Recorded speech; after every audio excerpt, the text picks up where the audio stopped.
फौजियों की जख्मी होने का जिम्मेदार कौन है? आपको क्या हक है कि आप कि उन्होंने कहा था कि सेलिब्रेट करने की कोई वजह नहीं है, क्या कहेंगे सर इस पर? देखिए, मेरा ये बयान 24-25 साल पुराना है, जो हर साल भारतीय जनता पार्टी का कोई ना कोई नेता निकाल के लाता है और हर साल मैं इसे क्लैरिफाई करता हूँ। मेरा कहना है, कारगिल के अंदर हमारी फौज ने शानदार काम किया, फौज काबिल तारीफ है। पूरे देश को ये हक हासिल है कि वो इसका जश्न मनाए, विजय मनाए, लेकिन भारतीय जनता पार्टी को कोई हक नहीं है कि कारगिल का विजय दिवस मनाए। बीजेपी की सरकार थी, बीजेपी का प्रधानमंत्री लाहौर के अंदर डिनर कर रहा था और पाकिस्तान की फौज कारगिल के अंदर घुसी बैठी थी। सरकार को यह भी नहीं मालूम था कि पाकिस्तान हमारे घर में घुस आया है।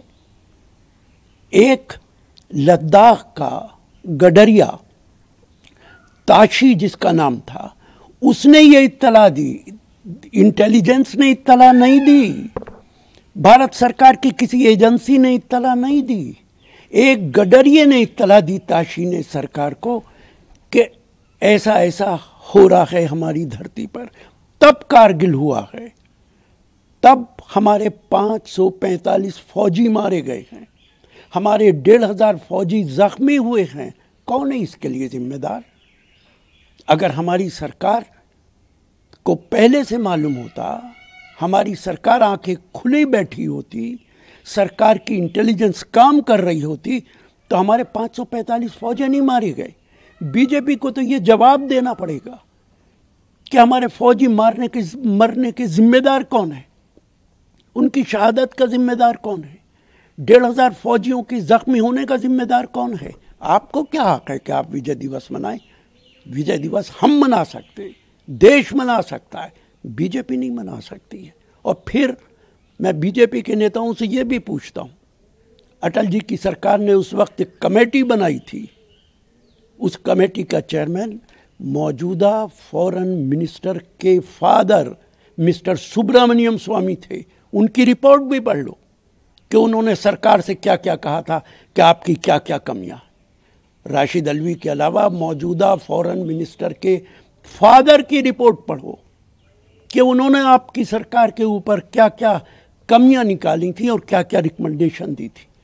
तो जिस बात पे बीजेपी को शर्मिंदा होना चाहिए, उस पे हम पे इल्ज़ाम लगा रहे हो। ये कह रहे हैं कि आप ये भी कह रहे हैं कि ये बीजेपी का युद्ध था। बिल्कुल नहीं, मैंने जो बयान दिया है यही उस वक्त भी दिया था। सर, सवाल ये है कि राहुल गांधी कह रहे हैं कि जो ओबीसी की प्रॉब्लम्स हैं वो हमेशा छुपा के रखी और कई सारे एलिगेशन सरकार को भी लगा रहा है। देखिए, मौजूदा बीजेपी की सरकार दलित, ओबीसी, मुसलमानों के हमेशा खिलाफ रही है और ओबीसी की जितनी समस्याएं उनका ये समाधान नहीं करती है, ओबीसी को हमेशा पीछे रखती है। ओबीसी कास्ट सेंसस अब ऐलान किया है लेकिन उसकी मुखालफत करती रही है, रिजर्वेशन की मुखालफत करती रही है। पिछले बिहार के चुनाव से पहले आरएसएस के मुखिया ने रिजर्वेशन की मुखालफत की थी, उसके बाद यू टर्न लिया था। तो देश को ये अच्छी तरह मालूम है कि इस सरकार का ओबीसी, दलित और मुसलमानों से कोई वास्ता नहीं है। खड़गे साहब, this BJP are like poison, जहर है, अगर टेस्ट करेंगे तो यू विल बी फिनिश्ड। देखिए, बिल्कुल देश के लिए मौजूदा सरकार हानिकारक है, इसमें कहीं कोई दो राय नहीं है। पूरे देश की डेमोक्रेसी को तबाह करने का डिस्क्रेडिट अगर किसी को जाता है तो वो बीजेपी को जाता है। सारी एजेंसीज पे उन्होंने कब्जा कर रखा है, सारी एजेंसीज पे दबाव है, इलेक्शन कमीशन उनके हाथ का खिलौना बना हुआ है। बिहार के अंदर जिस तरीके से एसआईआर काम कर रहा है वो डेमोक्रेसी के ताबूत में आखिरी कील है और मुझे लगता है कि एसआईआर अगर पूरे देश के अंदर इसी तरह हुआ तो देश के लोगों को एक बार फिर आज़ादी की लड़ाई लड़नी पड़ेगी। सर इलेक्शन कमीशन, वही मेरा अगला सवाल, ने ये बोला है कि करीब 7.25 करोड़ जो बिहार के वोटर्स हैं, उनको फेथ है, विश्वास है एसआईआर प्रोसेस पर, हालांकि पार्लियामेंट में जो चल रहा है आप देख रहे हैं। इलेक्शन कमीशन को कैसे पता कि उन लोगों को विश्वास है? कोई इंफ्रास्ट्रक्चर है? कोई सर्वे कराया है? दिल्ली में बैठ के कोई भी बयान दे दोगे कि 1.25 करोड़ लोगों को उनके ऊपर भरोसा है? अगर 1.25 करोड़ लोगों को भरोसा है तो फिर अपोजिशन पार्टी एजिटेशन करके क्या नतीजा निकालेगी? आप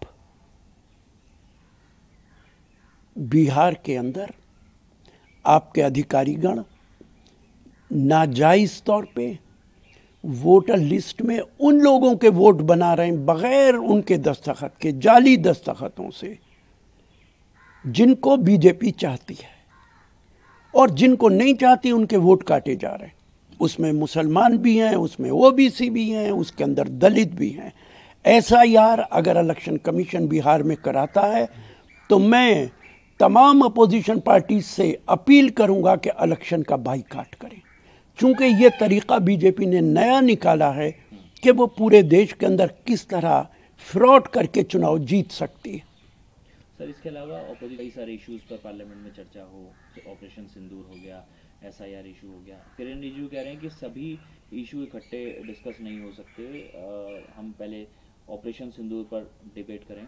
16 घंटे इसमें जिस तरह से टाइम रखा गया है। देखिए, पार्लियामेंट के अंदर कैसे बहस हो कैसे ना हो, देश के लोगों को इस बात का अंदाज़ा हो गया है कि अगर मौजूदा सरकार वाइस प्रेसिडेंट ऑफ इंडिया को जलील करके निकाल सकती है तो पार्लियामेंट की क्या औकात है, अपोजिशन के शोर मचाने से क्या फ़र्क पड़ने वाला है। जो बिल मौजूदा सरकार चाहती है वो तो वॉइस वोटिंग से पास करा लेगी, चाहे अपोजिशन शोर मचाता रहे, अपोजिशन वेल में आ जाए, वॉइस वोटिंग से सारे कानून पास होते चले जाएंगे।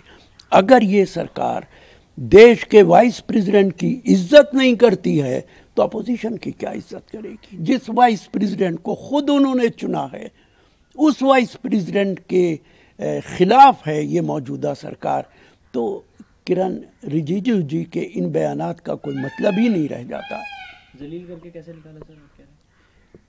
जो वाइस प्रेसिडेंट सुबह से शाम तक बैठे हुए हैं, अब तो सारी दुनिया को मालूम है कि बीजेपी की सरकार के दबाव में उनको इस्तीफा देना पड़ा है। अगर उनकी हेल्थ खराब थी तो वाइस प्रेसिडेंट की हैसियत से भी वो इलाज करा सकते थे और शायद तब ज़्यादा बेहतर इलाज होता। अगर वो बीमार थे, क्या वो एडमिट हुए हॉस्पिटल के अंदर, किसी अस्पताल के अंदर गए? क्यों नहीं गए अगर वो बीमार थे? आज सबको पता है बीजेपी के दबाव में उनसे इस्तीफा लिया गया, बीजेपी की सरकार के दबाव में। सर इसके अलावा जिस तरह से गए थे, काफ़ी तारीफ की है मालदीव्स के रिप्रेजेंटेटिव्स ने भारत की कि पुराना ट्रस्टेड फ्रेंड रहा है। हमारे प्रधानमंत्री को घूमने के अलावा कोई दूसरा काम नहीं है। मेरे ख्याल से वो 80-85 कंट्रीज़ अभी तक घूम चुके हैं और एक एक कंट्री 3-3, 4-4 बार, 10-10 बार तक गए हैं। माले के अंदर अवाम हमारे खिलाफ है। जो वहाँ के प्रेसिडेंट हैं उनका सगा साला ट्वीट करके कहता है, प्रधानमंत्री के खिलाफ बोलता है कि ये मुसलमानों के खिलाफ है, इन्हें बुलाना नहीं चाहिए था। बाद में उस ट्वीट को डिलीट किया जाता है। इससे हमें अंदाज़ा है कि माले हमारे बारे में क्या सोचता है। सर इसके अलावा 160,000 वोटर्स को मैनिपुलेट किया गया कर्नाटका में, डीके शिव कुमार, राहुल गांधी सब इस तरह। कर्नाटका में नहीं, ये काम पूरे देश में होगा। इसीलिए मैं कहता हूँ कि बिहार के अंदर इलेक्शन का बाइकाट करना चाहिए। देश को पता चलना चाहिए कि बीजेपी और इलेक्शन कमीशन किस तरह देश के अंदर इलेक्शन करा रहा है। और जो काम कर्नाटका में हुआ, जो काम महाराष्ट्र, हरियाणा में हुआ और जो काम अब बिहार में हो रहा है, बिहार में तो एसआईआर के जरिए बिल्कुल हदें पार कर दी हैं। अब ये काम पूरे देश के अंदर होगा, हर इलेक्शन में होगा। और जो वोट बीजेपी की सरकार को लगता है कि ये बीजेपी के खिलाफ जा सकता है, उनको काट दिया जाएगा। उनको बता देंगे कि ये बांग्लादेश से आए, नेपाल से आए। मैं बड़े अदब से पूछता हूँ चीफ इलेक्शन कमिश्नर साहब, आपके पास कोई इंफ्रास्ट्रक्चर है? आपके पास कोई अपनी ब्यूरोक्रेसी है जो आपको ये बता रही है कि ये नेपाली और बांग्लादेशी हैं? आपको तो वही डिस्ट्रिक्ट मजिस्ट्रेट बता रहा है, वही ब्यूरोक्रेसी बता रही है जो सरकार के अंदर काम करती है। तो आप सरकार के दबाव में क्यों काम करते? ईमानदारी के साथ आप इलेक्शन कराइए, वरना इतिहास और देश की जनता आपको माफ नहीं करेगी।